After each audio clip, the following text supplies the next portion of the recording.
had been spotted driving on the 710 freeway. I jumped into my brown Bronco and headed that way.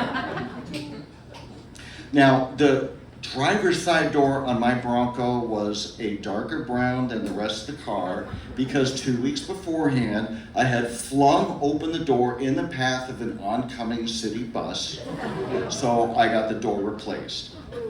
Anyway, it didn't take long to find OJ's Bronco since he was leading a convoy of press and police.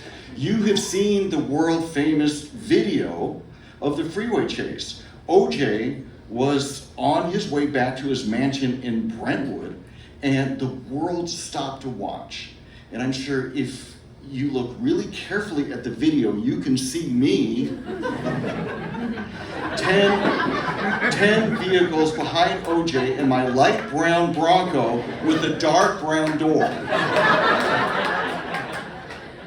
So I had one of those giant brick cell phones with me and spent most of the chase either live on the radio or talking to my mom, who was just happy I had a job somewhere. Now, the cops blocked off OJ's neighborhood, but I knew a secret way in. I just needed to go past my mom's friend's Irene's house on Oakmont and not let her know that I was driving by, or I would hear, "Andy, come on in. I have the brisket with the apricots." So I dodged the brisket and I was at OJ's in time to see him step out of his car, get handcuffed, and be whisked away by the police. Well, guess who was assigned to cover the murder trial? That's right, it was me. And I think my colleagues at KFI were relieved to have dodged that bullet. I had covered prosecutor Marcia Clark before. I knew defense attorney Robert Shapiro from covering the Menendez brothers, whom we called the Menendi. Now, the court building set up a large press area where we could write our stories and do our broadcasts. We called it Camp OJ, and it was close quarters, almost shoulder to shoulder. There was a guy from a radio network who brought his 7-year-old son with him, and he would ask reporters to watch him while he went into the courtroom, and it's like, we don't know you. Now, this person is still around. You have probably heard this person on national radio over the past couple of weeks. Now, there were also 2 TV reporters who would sneak off into a back room during lunch and emerge a half hour later with flushed faces and messed up hair. And you have totally watched one of these people hundreds of times, including probably in the last couple of weeks. Now, my favorite one, there was my friend Bill Cooper from competing news radio station KNX 1070, this guy was always messing with me.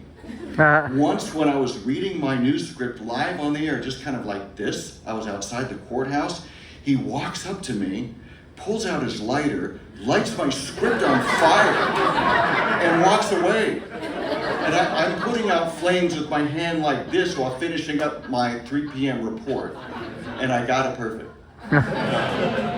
One of my great journalistic achievements. Thank you.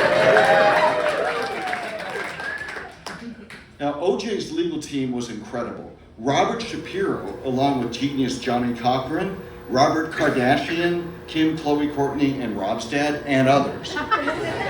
They got a well-known expert to help them pick the jury. I asked prosecutor Marcia Clark why they didn't do the same. And they had offers of free help from other consultants. And Marcia told me, well, she didn't need the help, and that she knew what she was doing. I wasn't so sure. Well, the jury seemed to be in OJ's corner from day one, according to their body language. It didn't help the prosecution that the strongest part of their case, the DNA evidence, was presented by a monotone lawyer who actually put people to sleep as he outlined whose blood was supposedly found where. And when prosecutor Christopher Darden asked OJ to try on one of the gloves found at the crime scene, let's think this through for a second. If you're OJ, are you just gonna slip it on and go, oh wow, it fits great? Maybe not. If it doesn't fit, you must acquit. So this is my first course in covering a long trial, and it lasted almost a year. During that time, I did regular news reports for whoever would pay me. The AP, Jerry Falwell's Standard News Network, they paid great.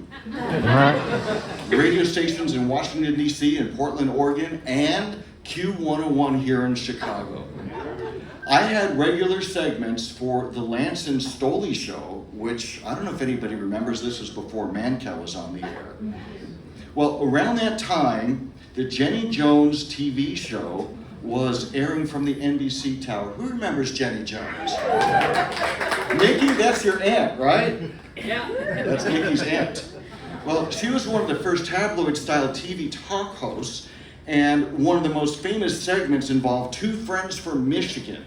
After the show was taped, one friend killed the other, forcing the producers to pull the show, and they panicked about what to air in its place.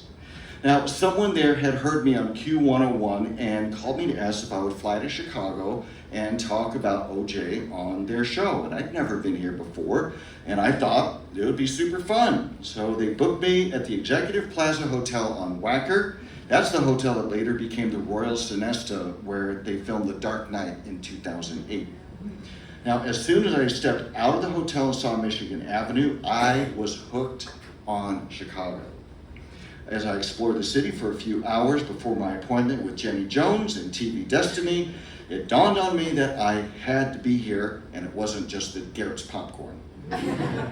I did the TV appearance, and, well, it was one more opportunity to learn why TV wasn't really my thing. And the trial was done soon after that. OJ was instantly acquitted, and I came to Chicago again, this time to sit in on the Q101 morning show with Lance and Stoley. I sort of bombed that appearance too, but it was fall in Chicago and so beautiful. So that was 1995. 4 years later, I got a job offer out of the blue to come here to work for CBS, and I had to do it. Well, that job was not a love connection. But Jim was there, he knows. But the next one would be, and so would the one after that. I put down roots, raised my kids here, successfully keeping them out of jail much of the time. So I go back to LA pretty often. I miss the weather. I do not miss the traffic. OJ's house on Rockingham was demolished in 1998, but Irene's house on Oakmont is still there. I was there a few months ago and even had some of the brisket with the apricots. And it's funny how things work out. Who would have guessed that a random assignment to interview O.J. Simpson would lead to a life in Chicago, and best of all, a weekly show on CHIRP Radio, Mondays from 3 to 6.